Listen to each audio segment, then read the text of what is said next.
You're listening to a social justice podcast hosted by Nicola Spurling, brought to you by the Flag Shop, and inspired by a social justice coloring book. Hello, this is a social justice podcast. I'm your host, Nicola Spurling. Today we're talking about war, and my guest is Michael Kluckner. Michael, thank you for joining us. Thank you, Nicola. Can you briefly introduce yourself? I am an artist who generally does book illustration, graphic novels, but I've also illustrated a number of quite formal history books, some of them on Vancouver, some Canada, Toronto, and elsewhere. Wonderful. Well, this is exactly why I reached out to you, because it sounds like you're going to have a great deal of knowledge on this subject. And for the purpose of this episode, we're going to be primarily focusing on the social repercussions of war in Vancouver, on the traditional and unceded territories of the Musqueam, Squamish, and Tsleil-Waututh nations, which is where this podcast is recorded. That's why we're focusing on Vancouver. But with that in mind, we're not going to be focusing so much on the sort of destruction of buildings, of infrastructure, or the destruction of social services. Those are huge social impacts of war, but not so much felt here in Vancouver. So I just want to preface that before we begin. And I think your work has intersected with the topic of war quite often throughout your career. Is that correct to say? Well, yeah, I think inevitably. You're dealing with this, whether it's something to do with the Japanese-Canadian internment during the Second World War, or you find some place and it turns out it was a shipyard site and the shipbuilding was the main activity in wartime for this. So, there are a myriad of these, or, you go into, you walk along Spanish Banks Beach and you keep going and you come upon an old gun tower that's out on the beach there. So somebody was intending to defend this from someone at some time. So there are all these sort of things that are still on the landscape. Right. And can you briefly explain some of the work that you do with the Vancouver Historical Society? Vancouver Historical Society is it's exactly what it says it is. It's a group of people, volunteer group of people, been around since the 1930s. And we put on 8 lectures a year on a whole range of topics. I mean, everything from gay Vancouver in the 1970s to how bicycle accidents were recorded through all the history. Just depending on who's out there, depending on what the topics are and how we feel that they will go. These lectures are presented on the 4th Thursday of the month at the Museum of Vancouver. They're free and open to the public. And they're also recorded and they're put up on our YouTube channel. Oh, wow. And so we have a record of lectures going back to 2016 of just about everything that's been presented to us for that. So it's really quite the archive and a dizzying array of presenters and topics. So, we're not wedded to any particular narrative of Vancouver history, Vancouver just being the name of the place where it takes place. Right, absolutely. That's really interesting. I'm glad you brought that up. And generally, when we're starting these episodes, we talk about what is the subject. And I think that may not be necessary in this case. What is war? War is an intense armed conflict. But before we begin to focus on the impacts of war in Vancouver specifically, I wonder if you're able to touch on what societal impacts war has, just generally speaking. Total tragedy and disruption. For some people, it's an economic boom time. For other people, it's, your child, typically in the past, your son doesn't come home. In other cases, it brings out absolutely the worst in people in terms of prejudice. So it's got this range of things. It heightens emotion to the point of, it also tends to draw people together. I should say a majority of people who are in the country, it tends to kind of draw them together. And so people look back on it one way or another as being a very special time. The thing that Vancouver is very fortunate in is that hasn't been invaded. I should say, if I were an Indigenous person, I would say no, it was invaded way back. But we're talking about Vancouver as a kind of a colonial construct, as a kind of a Western city, I guess. It hasn't been invaded, but it did have this tremendous disruption in it. And then if you also look at a consequence of, for example, the First World War, it wraps up with the Spanish flu coming in, as the Spanish influenza is coming on as a pandemic, just at the point that the war is winding down. And so, as if there hadn't been enough suffering of individual people, you get a tremendous loss of life in the city, all over the world. Really, just it makes COVID just look like almost nothing by comparison. Yeah. And so people, I suppose people get almost immune to suffering for a while, and then as it comes out, often there will be an economic depression at the end of the war, and then that will be followed by an economic boom. And so it's that sort of situation, and that's repeated itself through Vancouver history. And there was one more war that we weren't directly involved in, the Vietnam War, but it had a tremendous impact here because of the number of war resistors who came here in the 1960s and the 1970s. Right. And you touched on this briefly before about how it's mostly sons that were lost historically in wars. Can you maybe talk about what the experiences would be like from the perspective of women during the war as opposed to the perspective from men during the war or during a war? There would be the separation. There would be the sense of loss. There would be the need to, let's put it this way, single parent. Young families. Men went off to war. Women were left here with their children.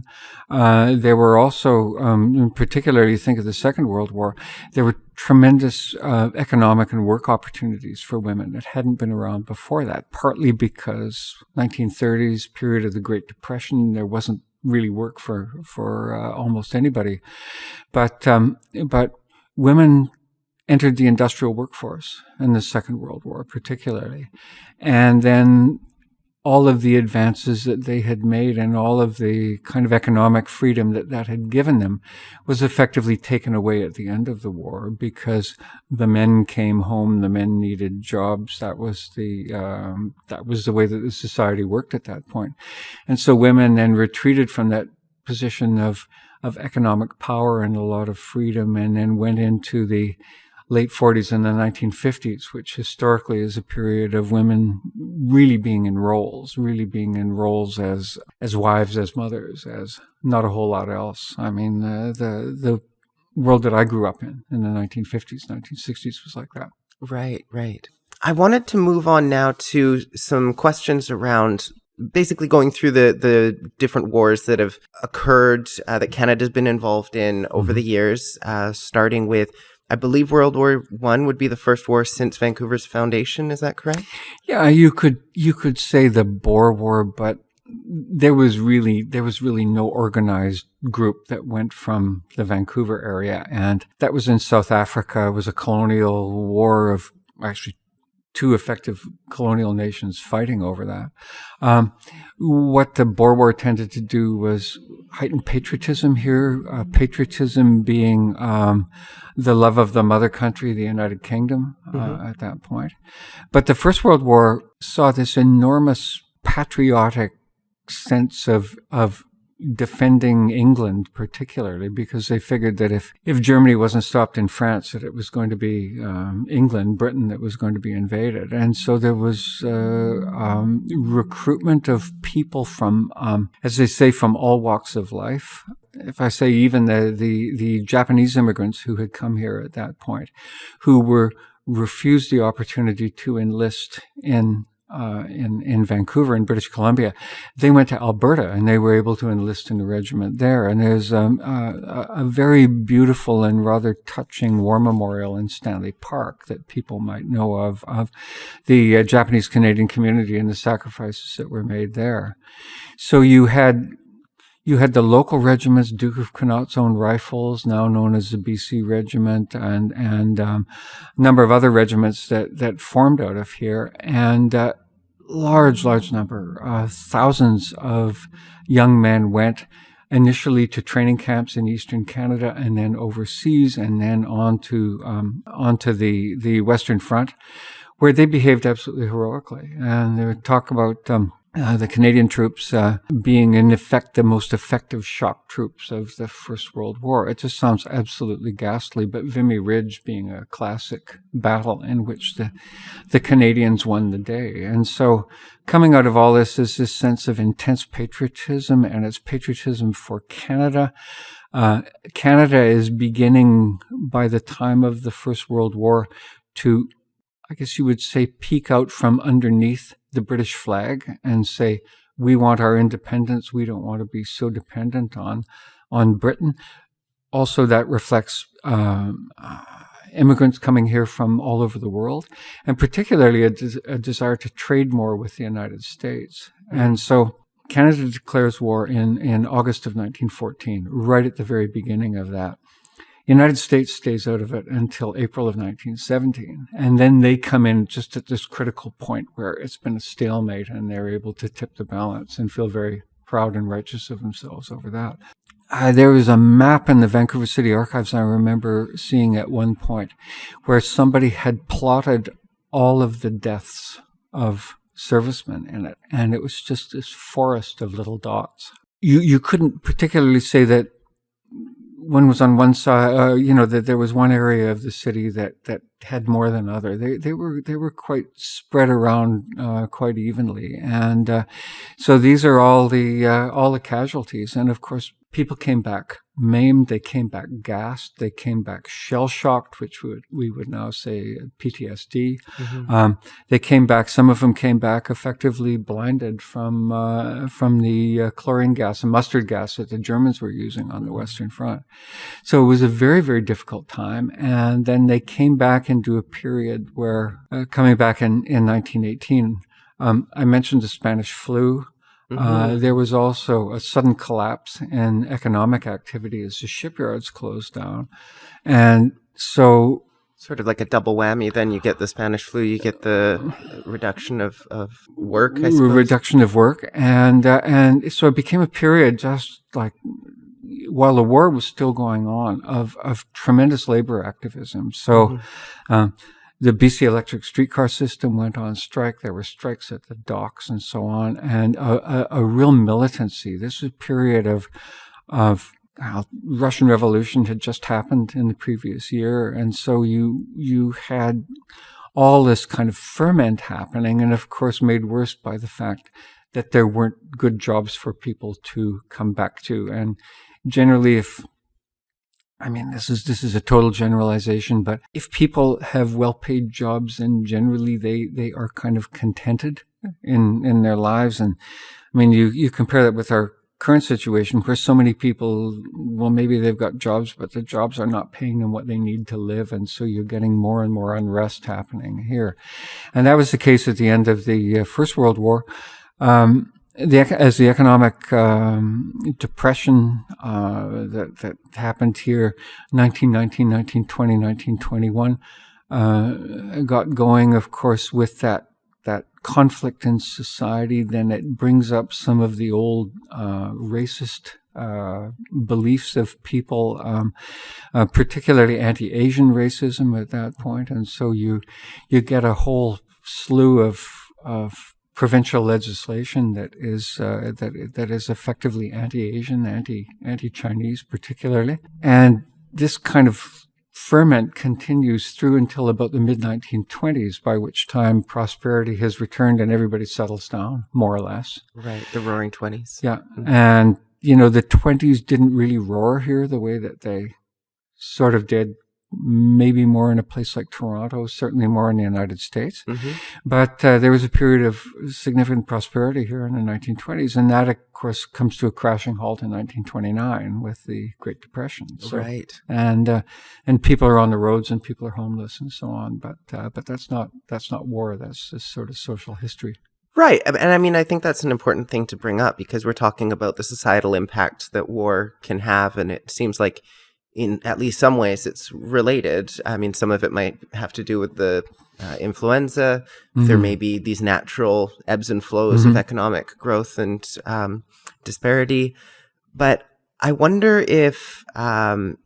was there a lot of anti-war sentiment at any point during this time?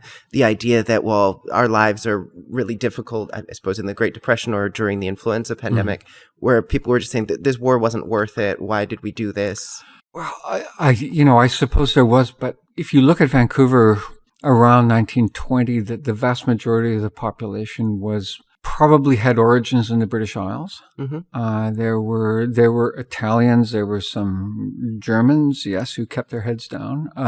There were, 5 or 10% of Chinese Canadians, similar Japanese Canadians, and then of course Indigenous people. Some of whom had volunteered and managed to sign up and serve in regiments and everything, and then they got back to Canada, found they had no rights. So, there's all this kind of bubbling away underneath the surface. I think the broader social and social justice issues were capitalism versus socialism in the broadest sense, and that certainly is a significant part of Vancouver history around that time, and then coming back again very, very strongly in the 1930s. But you come through, and then Second World War is declared in 1939 when Germany invades Poland, and all of the Allies come together, and Canada, as an independent dominion at that point, actually declares war by itself. In a sense, it opts to come in right at the beginning.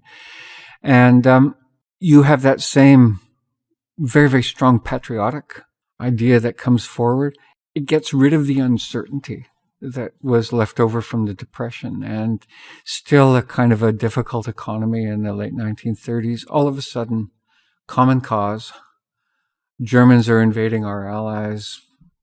God, it really got bad. People are signing up. They have this sense of their going forward together. It's the sort of thing that if you have to ask yourself, what would it take now in terms of environmental disaster or climate change disaster to pull people into a common cause like that, where they would all work together towards a solution?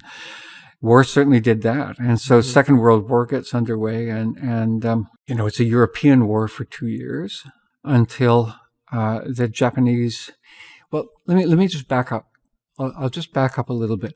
One of the interesting things about the 1930s is the Japanese Empire invades China, 1936, 1937, and you begin to see in Vancouver a sympathy for the Chinese people who are living here, for the Chinese Canadian people, even though they have, they've been subject to all kinds of racism. There's been effectively an exclusion act that's been underway, and a lot of people will be aware that we've just celebrated on July the 1st, 2023, the centenary of the Chinese Immigration Act that effectively banned all Chinese immigration into Canada. But by the 1930s, the Chinese Canadian people who are here are begin to be being looked at with some sympathy, because people can see this horrible aggression of the Japanese, and what's called the rape of Nanking, the city of Nanjing today, of just hundreds of thousands of civilians apparently killed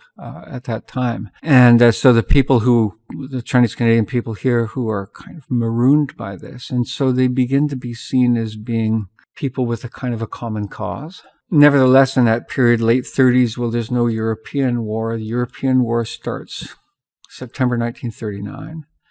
And so there's this rallying again, and the Blitz of London and British cities in 1940. So that population, that kind of white Anglo population of Vancouver, really finds a common cause in that. So there's a lot of enlistment, and industry picks up, the shipyards are picking up, and all the rest of it. Because that's quite a shift from World War I, where the Japanese were fighting with the Allies, right? And that's exactly right. Now it's being flipped on its head. Yes, and I didn't mention that earlier, that Japan was actually an ally of Britain, and that was one of the reasons that, because Japan and Britain were allies, that the Canadian government never passed a kind of an exclusion immigration law against Japanese people at that time.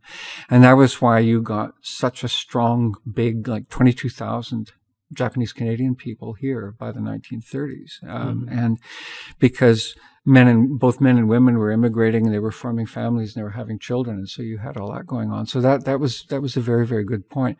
And in fact, because the west coast of Canada in the First World War was so undefended, there was effectively all of the British ships had left for more of the war zone, that the Japanese Navy was said to be providing a little bit of defense against the German Navy. There were a couple of German cruisers that were prowling around the Pacific, and because of fears that there might be an attack by German cruisers coming into Vancouver Harbor, that there were gun emplacements put at Ferguson Point and Stanley Park during the First World War. December 7th, 1941, as Franklin Delano Roosevelt, the American president, said, "A day that will live in infamy," the Japanese Navy, Japanese Armed Forces attacked Pearl Harbor, the American naval base in Hawaii. And all of a sudden, the war that had been a European war became a world war. And this gave an opportunity, a necessity, effectively, for some further defense emplacements to be made in the Vancouver area. And so on the beach out near Point Grey, there's still a gun tower there, a gun emplacement, and a few other little buildings like that. And if you happen to go into the Museum of Anthropology, and there's a room in there where there's a very, very beautiful Bill Reed sculpture that is put in. It's actually put into a gun emplacement that was there. Oh, okay. And if you were a university student, UBC student in the 1950s and 1960s, and you were looking for housing, you might have found your housing at Fort Camp, which was this collection of shacks right out effectively on Point Grey. And that was left over from that period. All gone now, all demolished. But because Japan had entered the war against Britain, Canada, the United States, it gave the perfect opportunity for people here.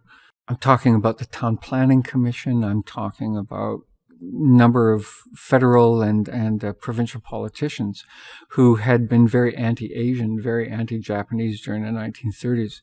It gave them the perfect opportunity to act. And so beginning in late winter of 1942, signs went up telling all people of Japanese ancestry, regardless of whether they were born here or not, telling them that they had to report to the RCMP, that they had to register, and then the administrative mechanism began to displace all these people from the coast. Initially, taking all their property, and this includes all the homes that they had and the homes they owned and the businesses and so on, but taking their property, and it was going to be held by the custodian of enemy alien property, and that included fish boats. Japanese ancestry people were very, very prominent in the fishing industry here, and so you had this emptying out of the Powell Street area in Vancouver, which had been, well, sometimes known as Little Tokyo, sometimes known as Japantown, but typically I think known as Powell Street. And then also Steveston in Richmond, which had a very strong Japanese community with the fish boats and the canneries and all of that. And so all of these people waited, not knowing exactly what was going to happen. And then the federal government, with cooperation of the provincial government, put in BC Securities Commission, and it rounded people up. Initially, it was all of the Japanese ancestry people, was the vast majority of them, about 22,000 of them, who lived within 100 miles of the coast. Mm-hmm. So that's a line, you think of about where Hope is, out the eastern end of the Fraser Valley, and then heading north from there. And because most of the Japanese people who had migrated here they were effectively maritime people. This big scoop of these people got nearly all of them, and they were put in, most of them into the Pacific National Exhibition, a lot of them into the Livestock Building and into the Forum. So the administrative machinery was put into place to create these internment camps up in the interior of British Columbia. So they're effectively jails, but they don't have barbed wire around them. It's an interesting contrast with the United States, where the United States government did the same thing. It displaced all of the Japanese American population off the coast, but it put them into 10 huge camps that were effectively like concentration camps out in the Eastern California, and then in the States, sort of east of the Rocky Mountains, and about 100,000 Japanese Americans went into these camps for the duration of the war. Our people here went into ghost towns up in the interior, so Sandon, Greenwood, New Denver. These were all places that had been built up during the mining boom of the early part of the 20th century. Then they were more or less abandoned as the minerals ran out. And so they were up there, and they made the best of it, effectively, made the best of a very, very difficult time. Lillooet is another place. The closest camp to Vancouver is Tashme. Tashme, just east of Hope on the Hope-Princeton Highway. I mean, you could do a day trip up there, and it's been beautifully interpreted in the last several years of the camp that went in there and how it was organized and so on. So an extremely difficult time for Japanese Canadians. And for the rest of the population, well, it was a boom time economically here for shipyard work. Extreme housing shortages in Vancouver. The people who had been living in houseboats and little squatter shacks all along the water, some of them were able to hang on until after the war. So Cole Harbor, where all of the super luxurious condos and the yachts are today, that was all houseboats of people who worked in the factories doing war work there. There was a small Boeing aircraft manufacturing plant there. There was another one at Vancouver Airport on Sea Island, and the little community of Burkeville. If you happen to find your way across the Arthur Lang Bridge and you get on to Sea Island there, and instead of going right to YVR, turning right and going to YVR, you turn to your left and you'll wind through this picturesque, funny little community that was all the war workers' communities of that period, and the Boeing plant that was where the South Airport is now. You know, all these stories of people packed into old rooming houses in the West End. When moving day came at the end of the month, people would move their possessions by wheelbarrow through the streets of the West End.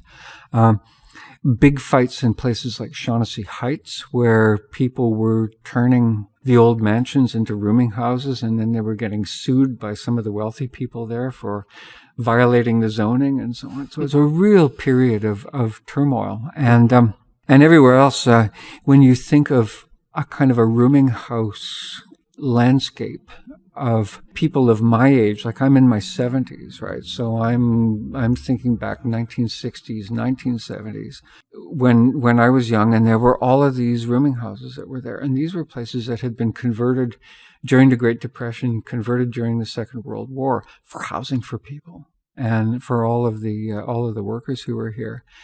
And then, of course, the soldiers went overseas, generally into a time. 1940, 41, 1942, they were all bivouacked in southern England, primarily in southern England. There was the catastrophic Dieppe raid in 1942, where it was an attempt to sort of test the German defenses. Great loss of life, Canadian loss of life in that, because this was effectively the Canadian raid. The Canadians were chosen as they were going to be the ones that were going to do that. My mother was a military nurse in southern England, and she didn't talk very much about her time as a nurse, but she talked about all of the wounded coming back from Dieppe and just how they were absolutely frantic trying to save lives after that in 1942. And then a little bit later on in the war in 1943, the Canadians take a big part in the invasion of Sicily and then the drive up through Italy, going there.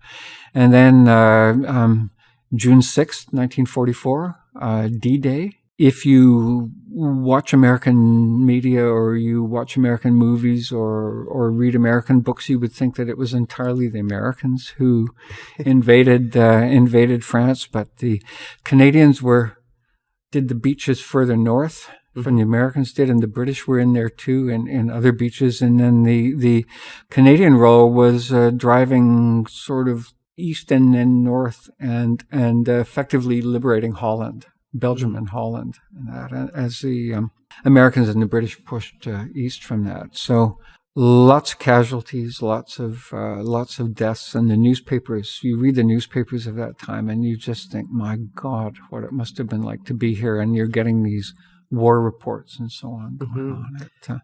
And I do want to touch on that point as well about how information is relayed, because as you point out, if you look to American media, it seems like they were the ones who ended the war essentially on their own. And I think the same thing applies when you look at media related to, for instance, Japanese internment camps. Yes. It's sort of glossed over. We like to think, at least the people who craft these narratives like to think that we were the saviors. We're going into Europe. We're taking out the bad guys. They did everything wrong. We're the good guys. But in reality, there were a lot of atrocities committed all around. And that's unfortunately the case with pretty much anything in history, is you're always going to find that there's these nuances. There's different atrocities being committed by people in all positions, whether they were sort of overarchingly in the right or not. And I just wanted to point that out when it comes to this, that a lot of our history is not necessarily subjective, like, what happened. It's factual, but it depends on who's relaying that history, how we're going to interpret it. And the victors tell the tale. Right, exactly. And that was the case certainly with the way that history was presented in schools when I was a child. Indigenous history wasn't romanticized, and it wasn't glossed over. It was done quite respectfully, I think you would say.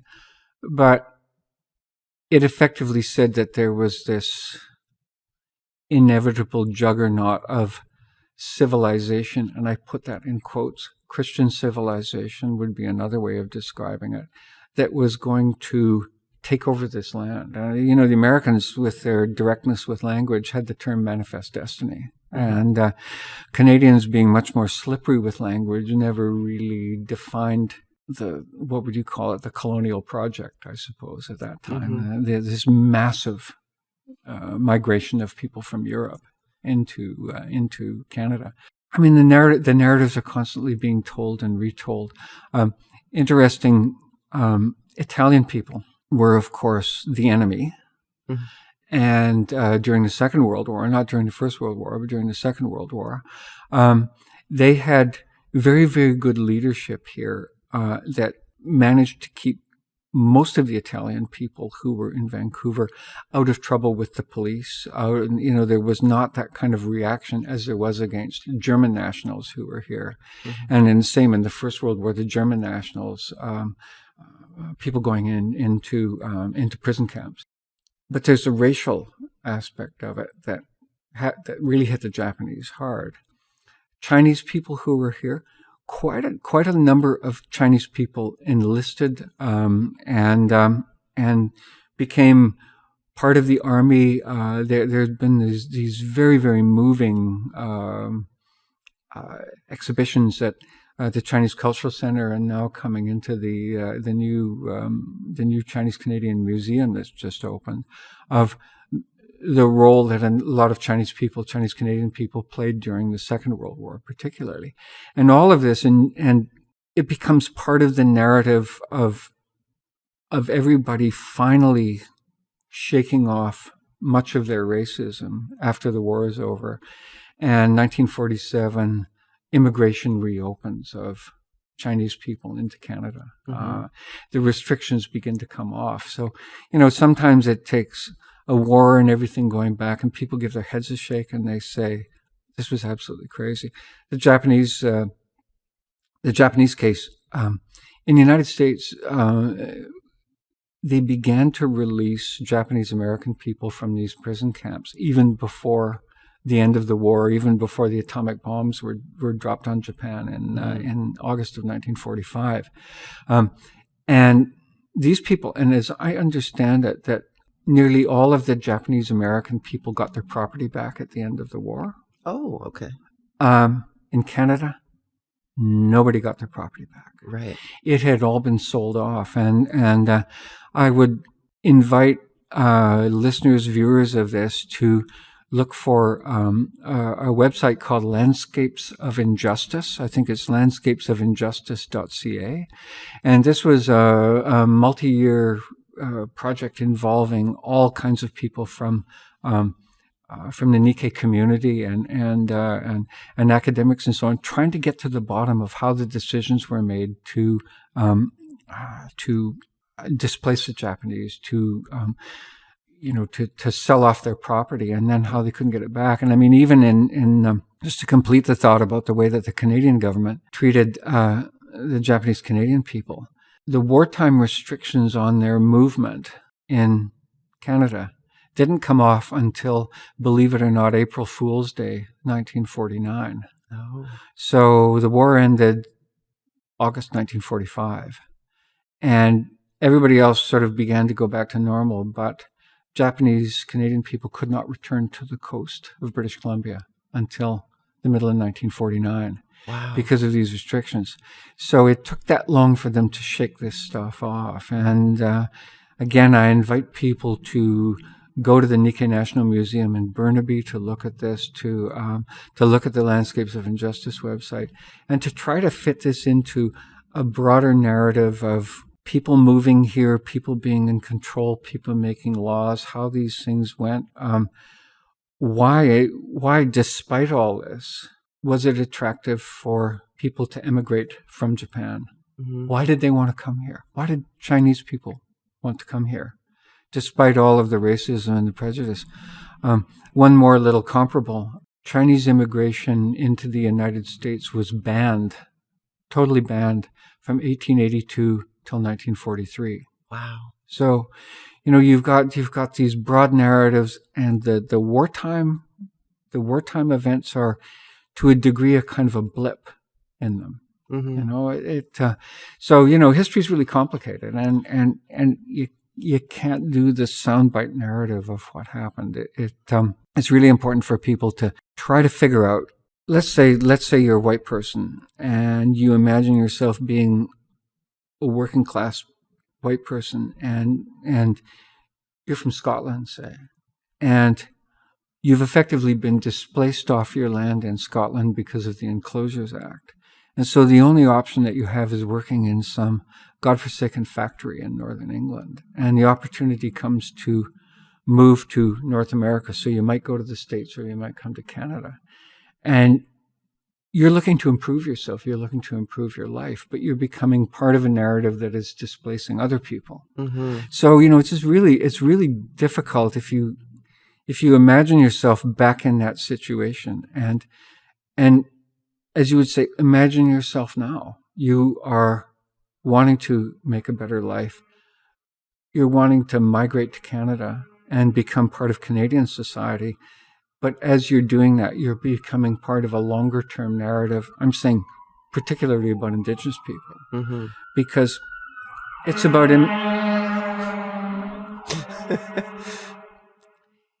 it's a narrative that unfortunately has an impact on other groups, such as Indigenous people, mm-hmm. and increasingly a stratified society. So you might be coming here to improve your life, but your act of doing that might displace that. So it's all this stuff. And wartime just, in a sense, kind of shortens the timeline on these things. Right. Well, I find it's quite interesting and also disheartening that there seems to... Just wait a second. When you look into our history, you see so many examples of people discriminating against others based off of their ethnicity. Mm-hmm. And, I mean, you see that in the Vietnam War. People are afraid of certain ethnicities. Or you see that when it comes to the Cold War, that distrust of Russian people. Or even these days, COVID hit. suddenly there's this rise of anti-Asian hate. And we talked about that in a recent podcast. So there's always these issues that they haven't gone away. But I wanted to ask you, I don't know if you know, but I was watching a documentary recently about World War II and Hitler's point of view, which was essentially looking to what America had done to displace indigenous people and said, I want to emulate that. I want to copy the techniques that they used to round up Jewish people and other minorities within Germany and the areas that Germany occupied. Is that a narrative that you're aware of? And if you are you able to touch on that at all? Yeah, I mean, I think it's one of the narratives that when you look at Nazi Germany and you look at what it was doing, and anti-Semitism didn't begin at the time of the American, I mean, you know, the American displacement of indigenous people, the Manifest Destiny thing. It was just a continuation of a process of people shoving out other people. And Jews in Germany, Jews all over Europe had been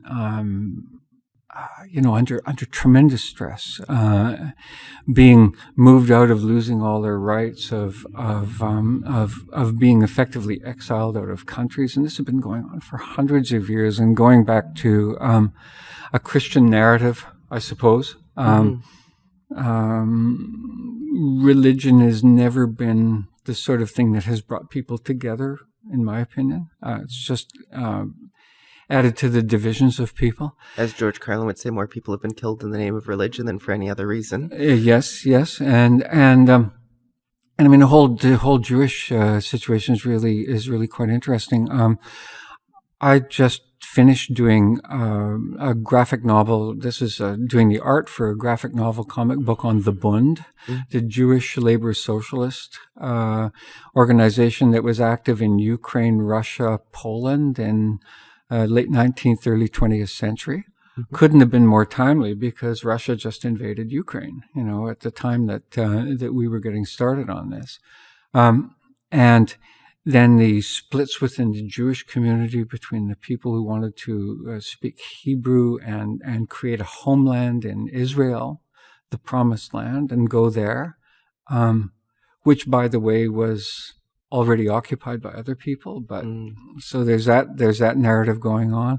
The Bundists, the more secular Jews, socialist Jews, were part of that incredible diaspora that took place, and had a huge impact on culture of North America. In Canada, particularly Montreal and Toronto, but also in Vancouver a little bit. And then you think of New York City, you think of all of that sort of thing going on. The human capacity to abuse other people whom you can define as being different is just limitless. Right. And I could talk about my childhood and say that school in Westside Vancouver in 1950s, 1960s. A couple of Chinese Canadian kids in there, but there were so few of them that they weren't a problem, and so we all got along. Jewish kids, same. There weren't that many of them. Everybody got along. I don't remember any real overt discrimination about that, but you would find people who were looking for people to discriminate against or to criticize or whatever, and they say, "Oh, the Catholics." So you would get anti-Catholic stuff going on. And, you know, because this was effectively a Protestant area. Right. And, you know, more or less a Protestant city, more or less people migrating here from the United Kingdom, mainly. Much different in Toronto, much different in Montreal. Very, very different kind of a narrative.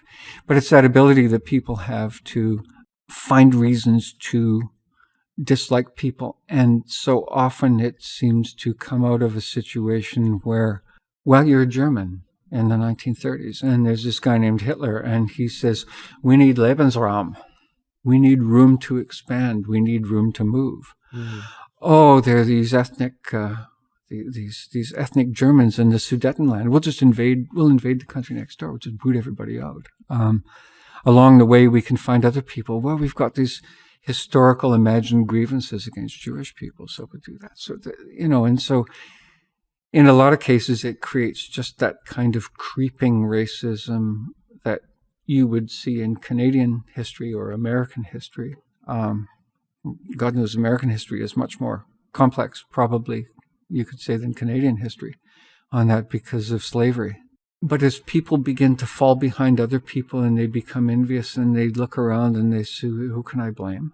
Or this guy who has no effectively citizenship rights or human rights, I think he's willing to work for less than I am, and therefore I hate him, and it's driving wages down. I mean, that was why so much of the anti-Asian discrimination going on here, kind of wartime stuff, and then going into the 1920s was, and even before that, even before the war, was based on primarily Chinese Canadian people, but also Japanese Canadian people being willing to work for less than white people. We recently talked about that on our xenophobia podcast, where there's this assumption that newcomers are here to steal jobs, essentially. And that seems to be ongoing, whether it's Mexican people and typically in the southern U.S. or the you get a kind of a nativist response to immigration. I mean, it's tough. All this stuff is tough because you think of the majority of people being here and having a kind of a stake in a place, and then maybe losing it or having it chipped away at. So that would be Indigenous people, big time. It would be a white working class kid who dad was able to buy a little house or something like that, being a unionized sawmill worker, and then looks around now and there's just no way that they can get a toehold into society. So we've spent a fair amount of time talking about the world wars, but there's been some other wars that have happened that have affected Vancouver since then. There's the Korean War, Vietnam War, Gulf War, Cold War, Afghanistan War. Can you maybe talk about some of these wars and the societal impacts that they've had here in Vancouver? Yeah. Korea, like a miniature version of World War II. There was no draft. There was no conscription here. People who wanted to went overseas. We didn't really talk about whether there was a draft here as opposed to the United States, which had compulsory conscription. But there wasn't any for the Korean War. You come forward into the Vietnam War, and Canada was in this position where it was one of three members on a United Nations commission that was set up to enforce the demilitarized zone between North and South Korea, left over from colonial French, 1954, when the French were booted out of Vietnam, and the North went communist. Just following after China going communist in the late 1940s. So Canada is in this position of being part of a United Nations group, and so therefore can't really get involved with the Vietnam War as the Americans get ramped into it in the early 1960s in an anti-communist fight. Australia joins in with the United States in that.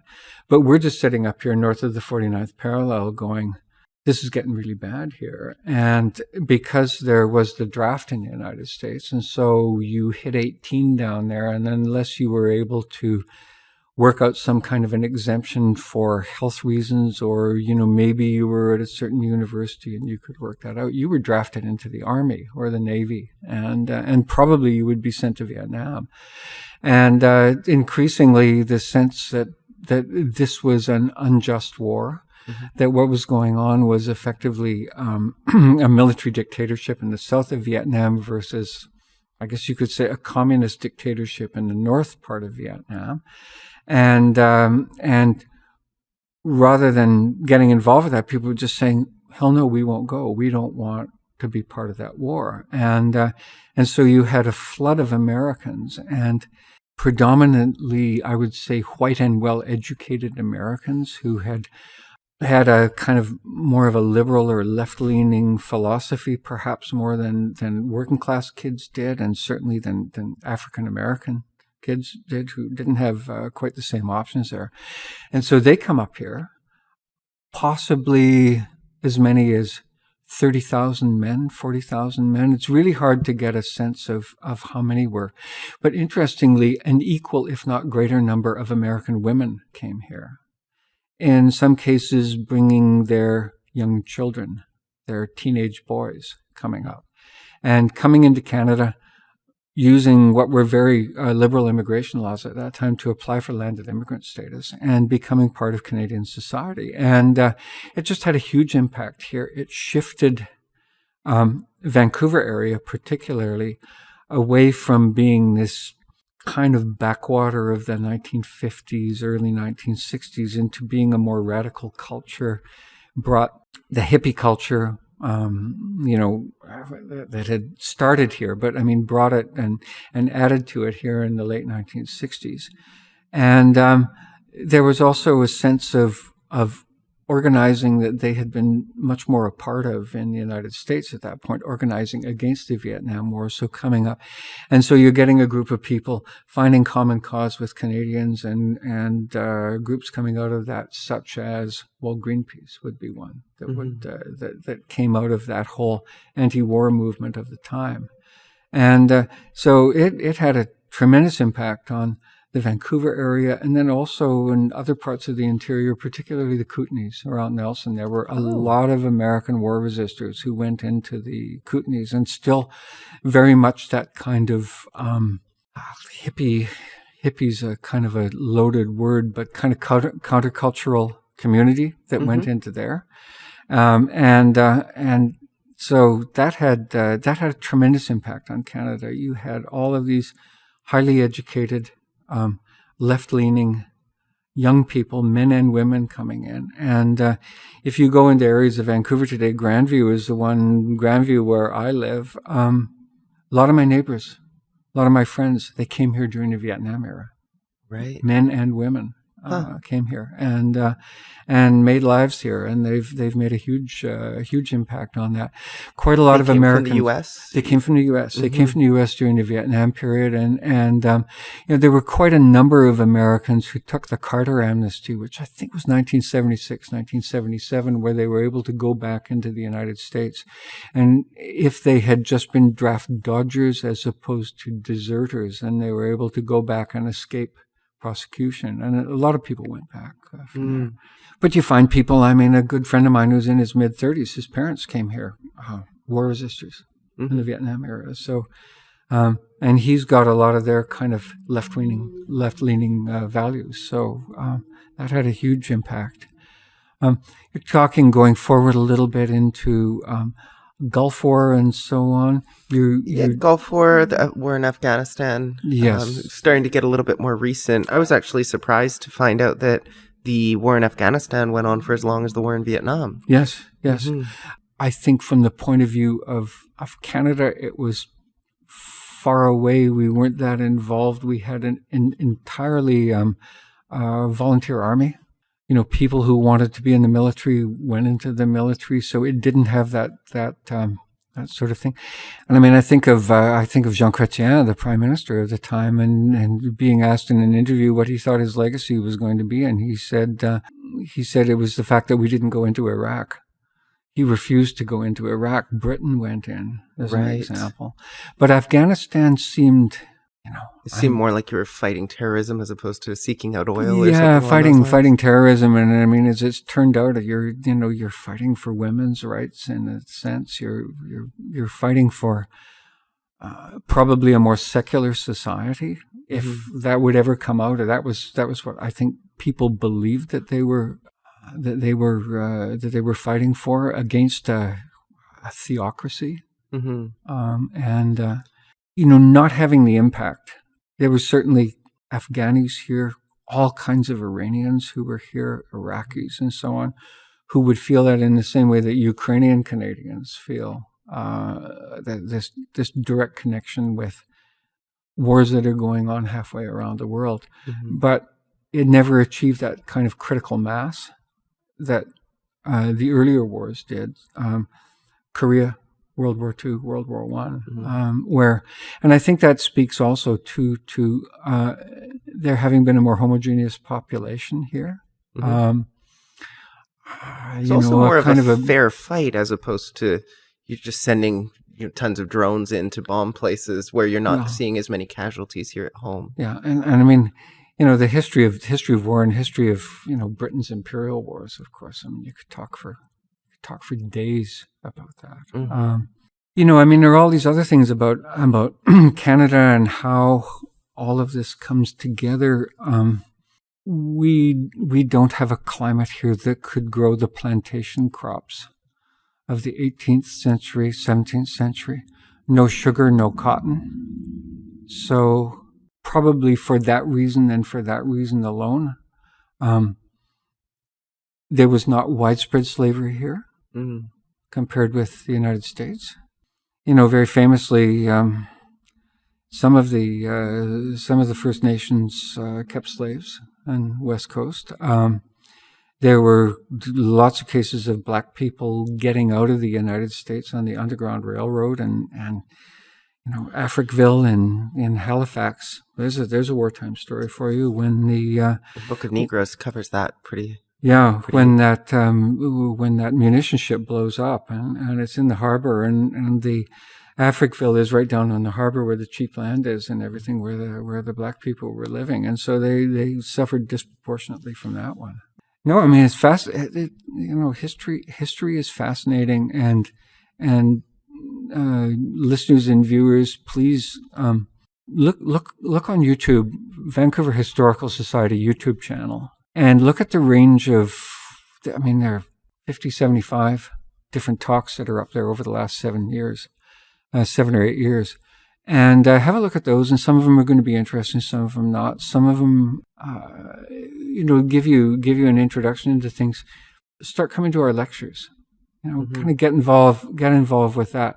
I don't think any of us who are involved, and I'm an amateur historian, amateur in the old Latin sense of being somebody who loves history. Okay, so I don't believe I've got the answers. I just keep, to a degree, finding more questions. And I think when you look at some of these issues, as we've talked about war being a case where in some ways it accelerates what's happening in the society with all of the stress. I wonder what's going to happen with climate change. Whether that will be the next war that will really rally people, because there's going to be massive displacement. Yeah. I hear that a lot is if we want to take the climate crisis seriously, we need to treat it like a war.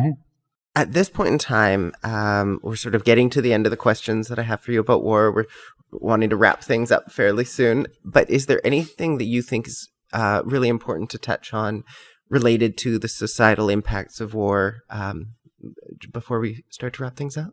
Societal impact of war is displacement. Some people lose everything. Some people gain a lot. It's just a total shakedown. And not surprisingly, wealthy people do better than poor people at it. People of the dominant group in a society do better than the minorities in a society. It accelerates processes that are going along and very often leads to a situation where the human rights get just tossed onto the heap for the time being, where there are, well, in some countries, absolute atrocities taking place. In other cases, it's how would you describe it? I guess it's the loss of civil rights. It's the loss of people's sense of citizenship, of sense of belonging, and then societies rebuild themselves from that. If you look at the United States in the decade after the Vietnam War, how long it took for people to begin to settle down there. Not that it settled down for very long, but I mean a time of extraordinary personal sacrifice, and then also a time of coming together. And so you hear that trope, that cliche about the Second World War generation being the greatest generation. You hear that, and whether that's true or not, really arguably, but a lot of self-sacrifice in that, a lot of suffering, a lot of coming together, and interesting times. Peacetime is pretty fraught for a large part of our society now, so it's hard to know how war would change that. But I think climate change will show us what we're in for. Right. And that's actually a good time to just remind our listeners that all of the topics we talk about on this podcast, they intersect with each other. We've talked about PTSD coming out of wars. We've touched on mental health and disabilities in two separate podcasts. We've talked about climate change in another podcast. So none of these issues are standalone. There's always these intersections that are really interesting. And as we bring this to a close, there's one last question that I want to ask you, which is what our listeners can do to help. So we have this question at the end of all of our podcasts. You've sort of touched on this already. Go to the Vancouver Historical Society YouTube, go and see some of those lectures, educate yourself on the subject. What else might our listeners do? Join an environmental organization. Try to get involved with groups that say that you can have a successful life by having smaller material goals than might otherwise have been the case. Try to live a little bit lower on the food chain. Try to look around for people that you can help. Figure out some way that you can do an act of kindness. I mean, this sounds like kind of motherhood and apple pie cliches, and I don't really mean for it to sound gratuitous, but there is a lot that we can do. And a lot of the decisions that we make, I mean, everything about the way that we live, what our goals are, how we consume energy, all these sorts of things. The way we're going now, we're obviously creating more and more inequality, and a kind of an inequality that is staggering to me, somebody at my age, because it wasn't like this when I was a kid. Not to the same degree. We try to work towards a society that will be more equal in every respect, and when you're feeling a little bit down because something isn't going your way, don't look for somebody to blame. Certainly don't look for somebody poor, somebody of color to blame. I'll leave it there. Wonderful. I think that's a great place to leave it. And thank you so much for being a guest on today's podcast. Yeah, it was very interesting. Thank you. Yeah, it was Thank you for inviting really me. interesting to hear what you had to say. And this has been a social justice podcast. I'm your host, Nicola Spurling. Today, I've been joined by Michael Kluckner for a discussion about war, and I'll see you in the next one. You've been listening to a social justice podcast hosted by Nicola Spurling, brought to you by The Flag Shop, and inspired by a social justice coloring book.